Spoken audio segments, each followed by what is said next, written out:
Thank you for joining us. We're going to get started in just a moment or two.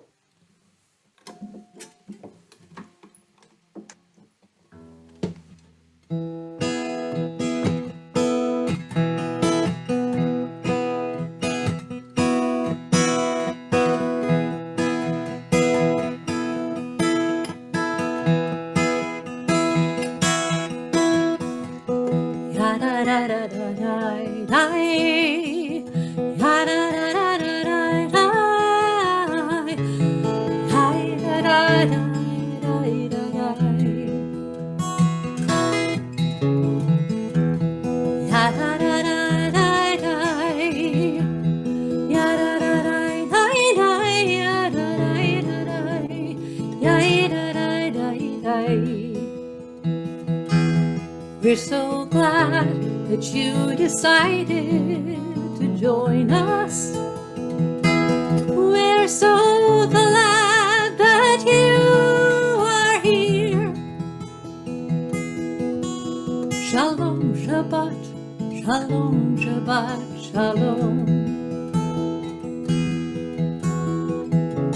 Shalom, Shalom, Shalom, Shalom.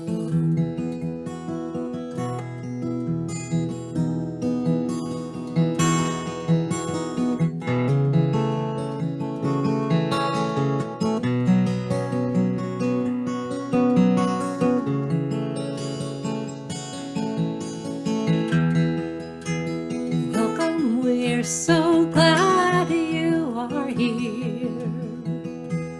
Welcome, we are oh so glad you are here. Hi, so glad that you decided to join us. Come and sit with us and tell all your stories. Shabbat Shalom, Shalom, Shabbat. Join us at Shasheret. Oh, we're oh so glad that you decided to join us today. Good morning, California. Good afternoon, New York. And in a moment, we will meet one another.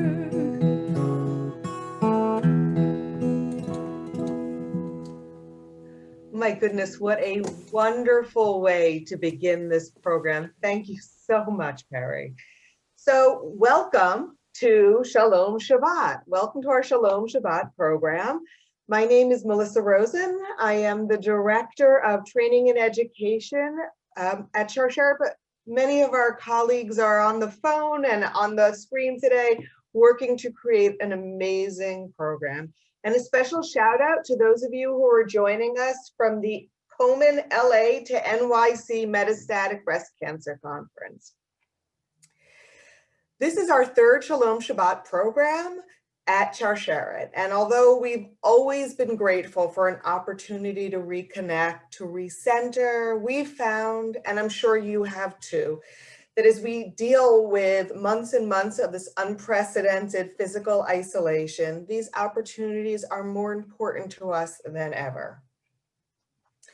Just want to let everybody know that this program is being recorded, but no names or faces will be on the recording other than those of the presenters. But if you wish to turn your video off for privacy, that option is on the bottom left of your screen. You also have the option of renaming yourself by clicking your name on your video square. We recommend that you choose speaker view. That will allow you to focus on Peri as she sings and the lyrics that are up there. That's the easiest thing to do. So as we begin this program, however you celebrate, whatever your experience has been with Shabbat, we can all use an opportunity to recenter ourselves in the midst of treatment, survivorship, the pandemic, or frankly, just the normal chaos of a life well lived. And that's really what today is all about. Together, we'll enjoy song and music and explore how that enhances both Shabbat and life as a whole. And we'll each come away with a bit of inspiration for the week ahead. As I've mentioned in previous programs, there's always some level of chaos in life: work, family, volunteer commitments. And of course, for those who have faced cancer and are dealing with survivorship, or who are currently facing cancer, there's even more chaos. Physical, emotional, even spiritual chaos. And we all need a break. We need an opportunity to take that deep breath. And it's absolutely necessary for our health and for our happiness. Where we are today, in the middle of a pandemic, simply adds to that chaos. So we need that mandatory pause. And by the way, healthcare professionals have recommended taking a specific time, whatever it is, to pause from that chaos on a regular basis. And our Jewish tradition gives us just that: a weekly pause, an opportunity to rest, to regroup, to focus on what's important to us and what gives our lives meaning. That's different for each one of us. Family, health, perhaps something else. And how we experience that pause is different for each of us as well. Some of us celebrate traditionally. Others have found innovative ways to make Shabbat meaningful, or a Shabbat meaningful. Some of us prepare elaborate meals. Others choose takeout pizza as a break from cooking. Some of us attend services while not in a pandemic. Others spend time in nature. The truth is that each person can celebrate in a way that is meaningful to them, but I want to encourage everyone to celebrate. Whether you've always marked Shabbat or just exploring it now, our lives deserve the pause that Shabbat provides. So take the time to focus on the important things in life, including yourself, and make them a priority. Okay, today's guest is a real treat. As you've already heard, Peri Smilow is a nationally recognized singer and songwriter. As a performer, a composer, an educator, and an activist, she has the unique ability to deeply move people of all ages, to forge connections and understanding, and to use her extraordinary musical gifts, her passion, and her commitment to the community to create social change. Peri's going to share a few songs with us, as well as share some of her own cancer experience and how music has helped in her healing. So with that, I want to re-welcome to the video spotlight, Peri. Thank you, Melissa, and thank you, Sharsheret, and thank you to Susan Komen as well, to all of you who are here for many, many different reasons. I always believe in starting with music, so we'll sing first, and then we'll have an opportunity to get to know one another a little bit. Hineni b'tzelem Elohim, b'kavim, b'kavim, nishmati tehorahi. Hineni b'tzelem Elohim, b'kavim, b'kavim, nishmati tehorahi. Oh God, this body is all I have. May I be blessed to sing your song. Baruch atah Adonai, wondrous source of healing. Baruch atah Adonai, we thank you and praise your name. Hineni b'tzelem Elohim, b'kavim, b'kavim, nishmati tehorahi. B'tzelem Elohim, b'kavim, b'kavim, nishmati tehorahi. God, this body is all I have. May I be blessed to sing your song. Baruch atah Adonai, wondrous source of healing. Baruch atah Adonai, we thank you and praise your name.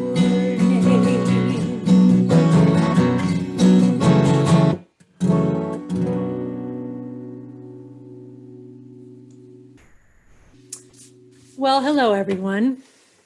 So I'm so delighted that so many of you decided to come today. It's really an honor for me to be able to spend this hour, frankly, and in the lead up to this day for me, having been asked to reflect a little bit on the ways in which music in particular and other creative mechanisms have helped me as a cancer survivor in my own cancer journey, and frankly, in my Jewish ritual life as well.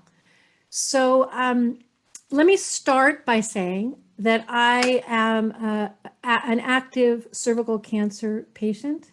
I recognize it's a different disease than the diseases that are supported through this organization, but for today's purposes, I think the idea about what it means to have the big C, cancer, and all the fears and concerns that come with it, unfortunately span really a wide array of diseases. So I'm right there with all of you who've experienced gynecologic cancer. And number two, I've been dealing with cervical cancer for 21 years. I'm very grateful that I happen to have for some reason, a very strange form of this disease that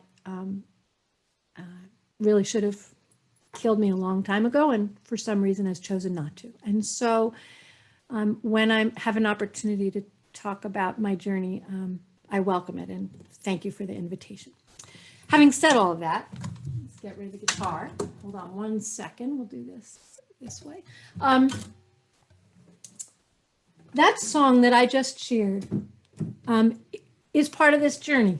So Hineni B'Tselem Elohim, I wrote that song as a commissioned piece of music for a new mikvah that is no longer new. Was new 30 or 40 years, 35 years ago, I think at this point, in Boston.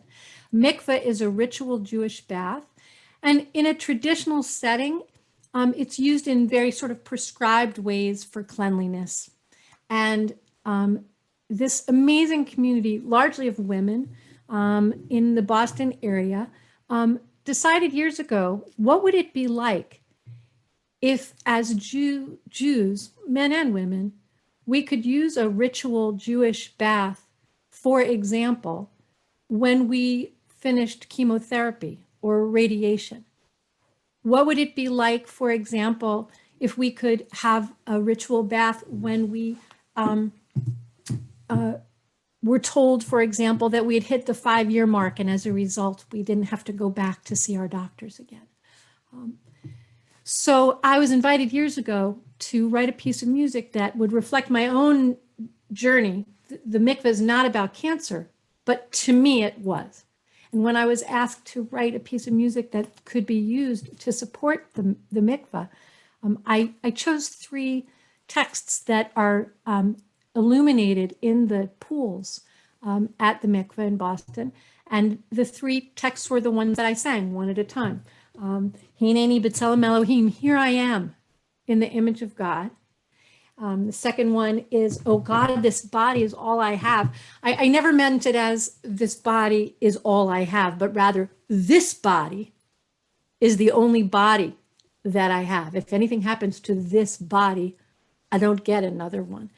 And that was very moving to me as a piece of Jewish text, that notion that that this is what I've got, and I'm so lucky that I get to sing these songs.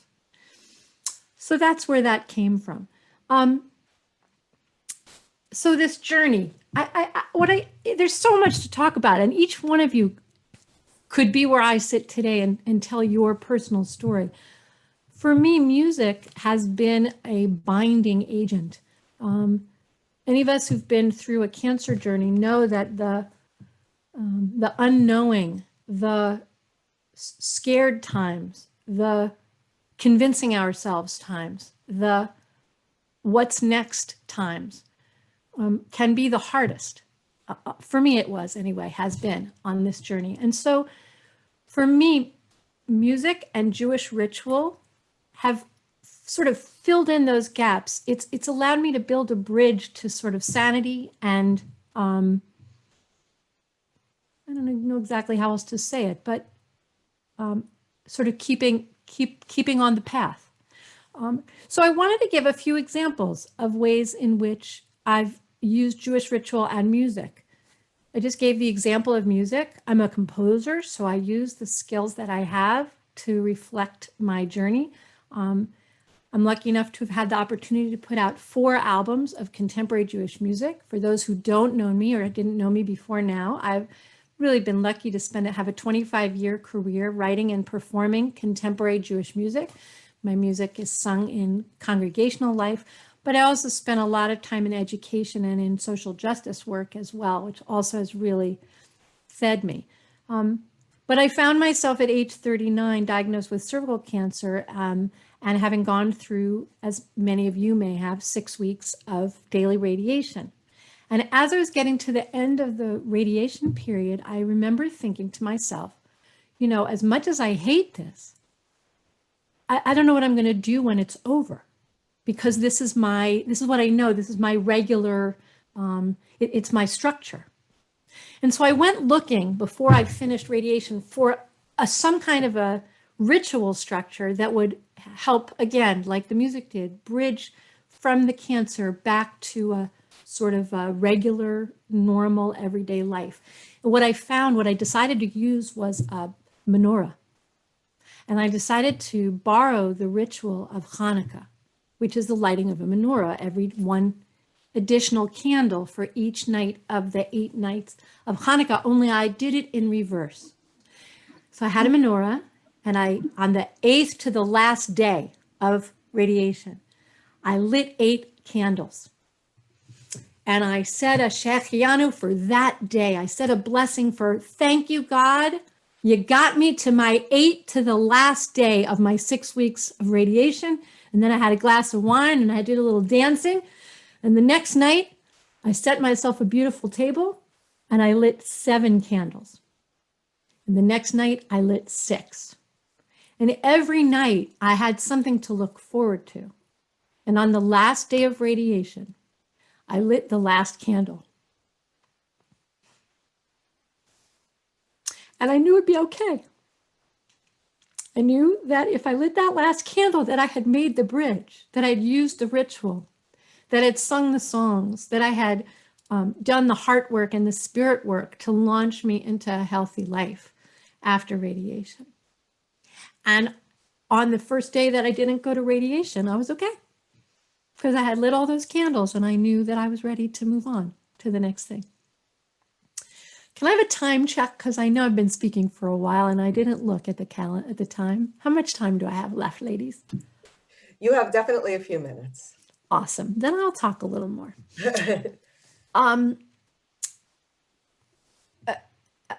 Another thing that's been very, very useful to me, and perhaps it's been to many of you, is the writings of other people. And so at the end of our time together today, I'll share with you a particular poem that's been with me by a magnificent writer named Mark Nepo, a poet named Mark Nepo, who himself is a survivor of cancer for many, many years, who talks about, in his poetry, talks a lot about just the thing I was just mentioning, which is, you know, for those who get sick and die quickly, it's a horror show for them, but also really a horror show for their family members.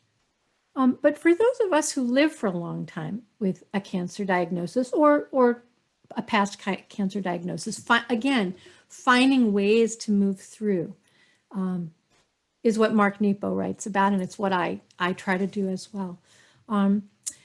A little bit later in this conversation, we're going to talk about the Jewish value of something called Chidur Mitzvah. Now, Chidur Mitzvah is this amazing Jewish idea that it's not enough. I think most people, Jews and non-Jews alike, know about the idea of mitzvahs, which mostly get translated as good deeds.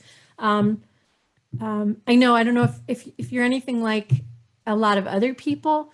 For some of us, and I will never speak for all, but for some of us, when we get sick, we find ourselves making deals. I'm going to be really good, and if I'm really, really good, maybe I won't get sick again. If I'm really nice to the people that are mean to me, if I really, if I eat all my vegetables, right? So this is not that. This is a whole other thing.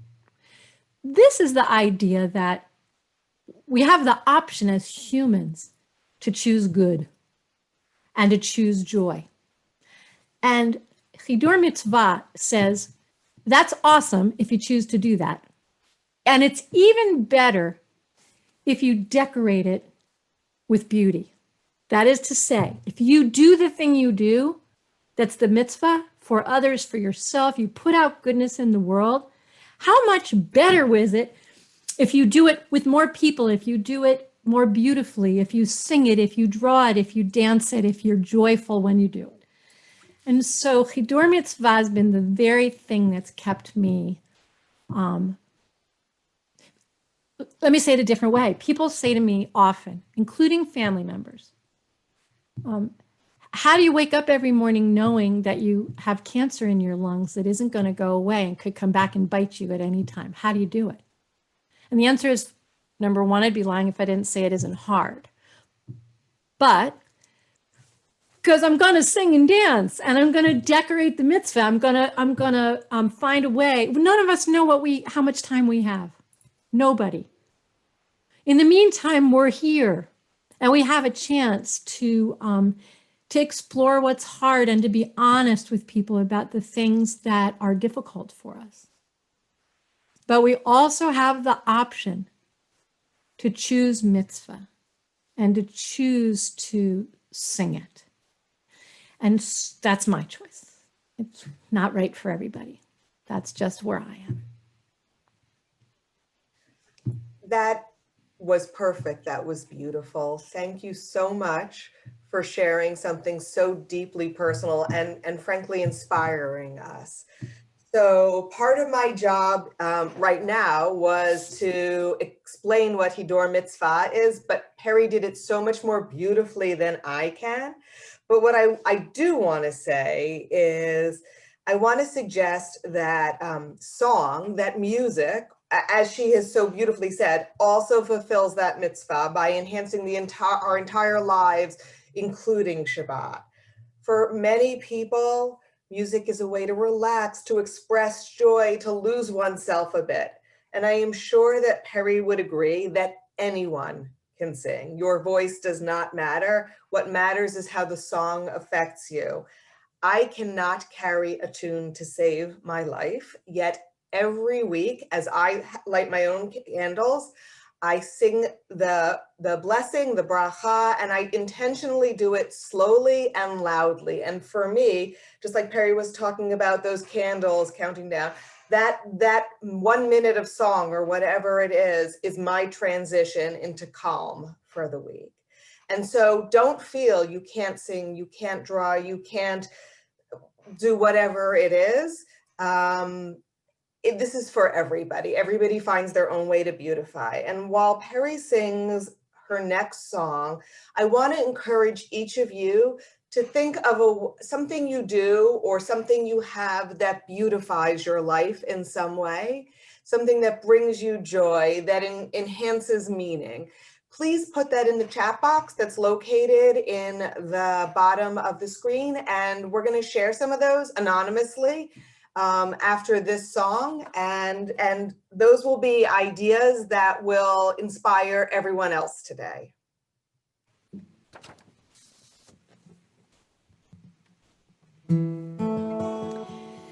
So this song was written for 3 people I was very, very close to who were going through treatment at the same time that I was going through treatment, and all 3 of them succumbed to cancer. The first verse talks about my cousin, Jonathan Felsman. Second verse talks about an amazing Jewish educator in the Boston area named Monica Weinstein, who died of breast cancer in her 40s. And the last one speaks about Lenny Zakem, the former head of the ADL for the New England region.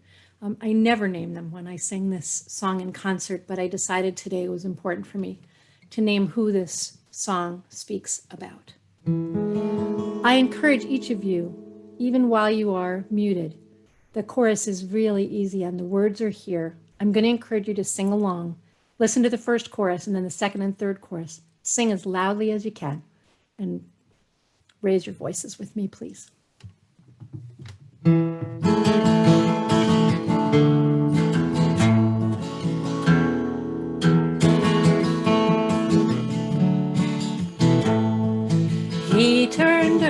he said, love, I've nothing to leave you, save for the memories you and I've gathered for years.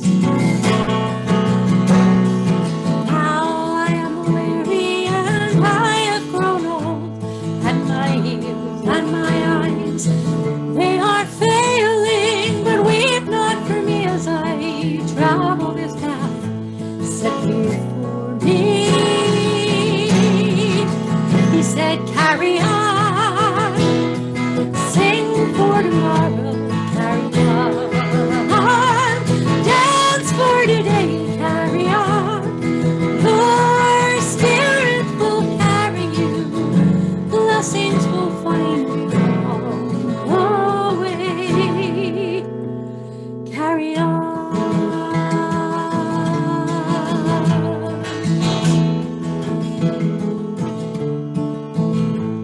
My mother died young, she said, so I'm not shocked about this. Just want to have enough time to get out on the town. I'll travel the world and I'll drink hard and maybe I'll marry. When it's all over, don't cry for the life I have not lived.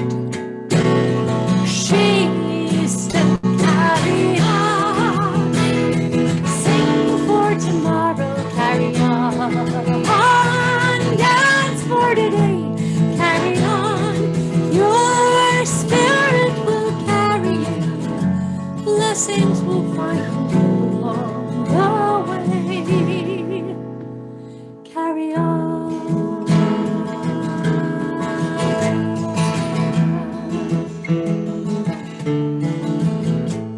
He said, frankly, there's too much to do to take time off for healing.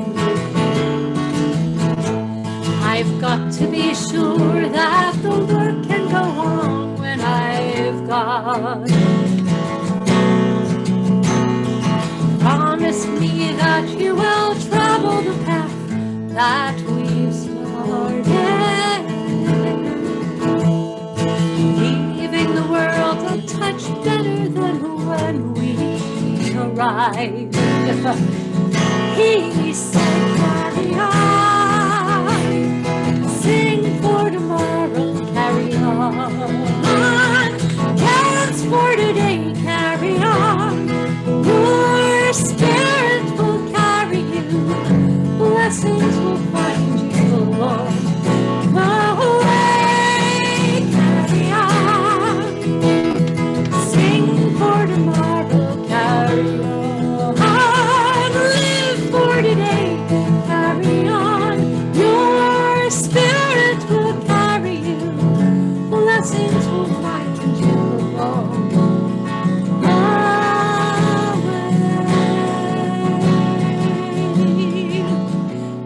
Carry on, carry on, carry on.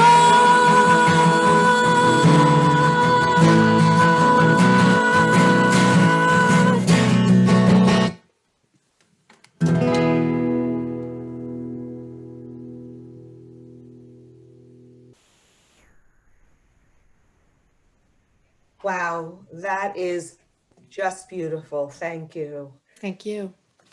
Okay, so I see that the chat box is going a little crazy and that you've shared some things that are meaningful to you. So my wonderful colleagues, Becky Koren, who is the Illinois Program Coordinator, and Jessica Jablon, who is the Valley Outreach Program Coordinator, have been monitoring the chat box and are going to share some of the participants' thoughts in the hope that they will inspire you as well.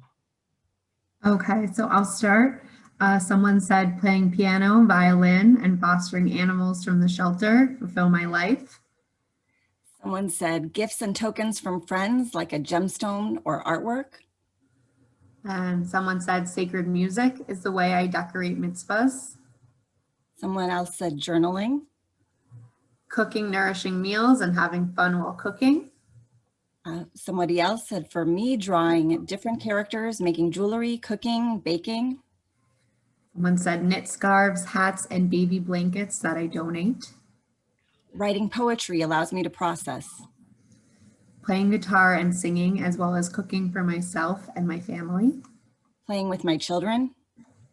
Someone said I draw and sketch in the night when the insomnia is in full force. Making masks for my former chemotherapy center. Someone said updating info and pics in My Heritage, colorizing old photos, cooking creatively and healthy, getting inspiration from nature, and Shabbat with my husband. Somebody said, I've written a spiritual healing prayer song. I also feel great purpose to live by helping others, especially people with disabilities, and learning math. And someone said taking walks with my husband. And somebody said family dinners, walks on the beach, time with my kids.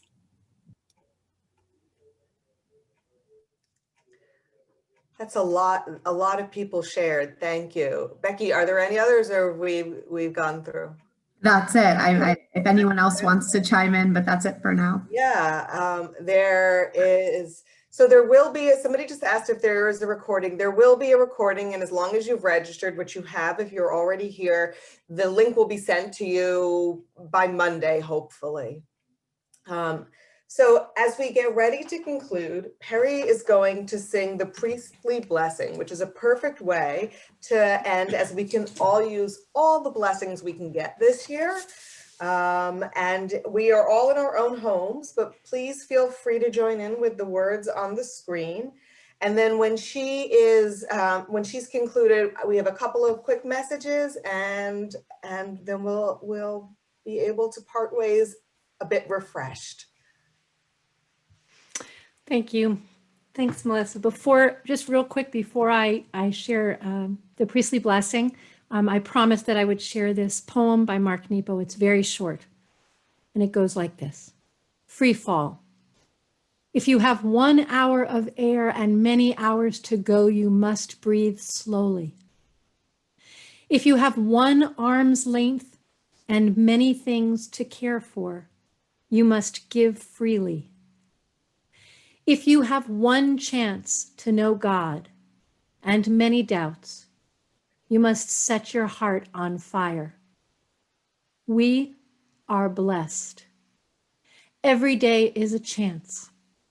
We have 2 arms, and fear wastes air. Lovely.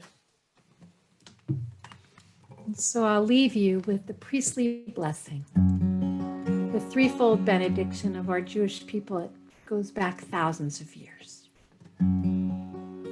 This one is for you. May God bless you with all good. May God keep all evil from you. And may God fill your heart with wisdom and grace you with all truth. May God lift up God's merciful face and shine on you for all time. And may God grant you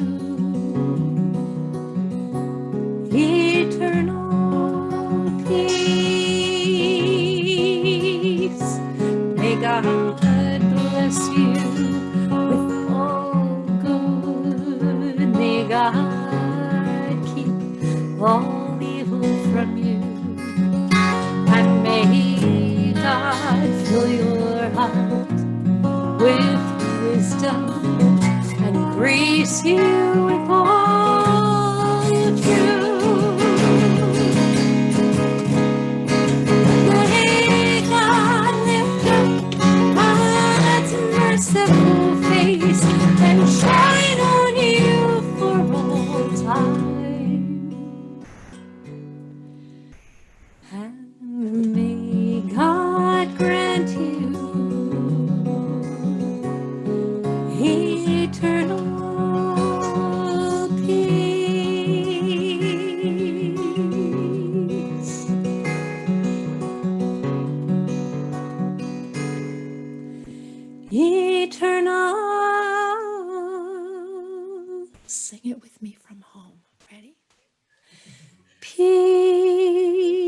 peace. If you are able, please find a way to stay connected to Sharsheret. Find a way to support them and all the people who need you. Thank you very much to all those of you who organized this day, and I wish everybody an easy journey. Peri, we cannot thank you enough. This was a beautiful 45 minutes, just absolutely moving. Thank you. So I want to remind you that Sharsheret continues to be there for all of you. We help women, as you know, with breast and ovarian cancer, genetic mutations that raise diagnostic risk. But if you're facing a different cancer and need support, call us. We will help you in any way we can, and we can make connections for you to other organizations as well that deal with your specific type of cancer. We continue to offer online content. You can always go on. You'll be able to see this online next week, but we'll send you a link. We have more programs coming as well. I just want to point one out in particular.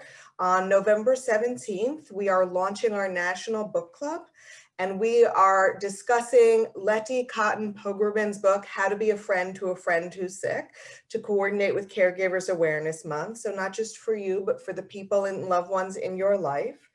And that's something I want you to keep in mind. Remember, we have a dedicated team of social workers, a genetic counselor. We've been here for you for 20 years, and we will continue to be here for you. I also want to let you know that we're about to put a link to a very brief survey, evaluation survey, in the chat box. Please take just a moment to fill that out because it really does inform future programming. And again, don't hesitate to be in touch. I want to thank each one of you for being here today and wish you a Shabbat filled with quiet, with joy, with inspiration and comfort, a Shabbat filled with shalom. And once more, special Shabbat shalom to Peri, and thank you for being here. Shabbat shalom, everyone. Shabbat shalom, everyone.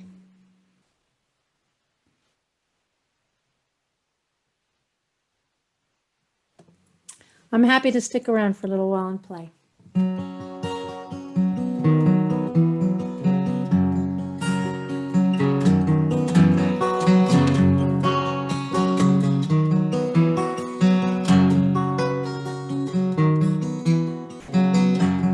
May you find peace along the journey.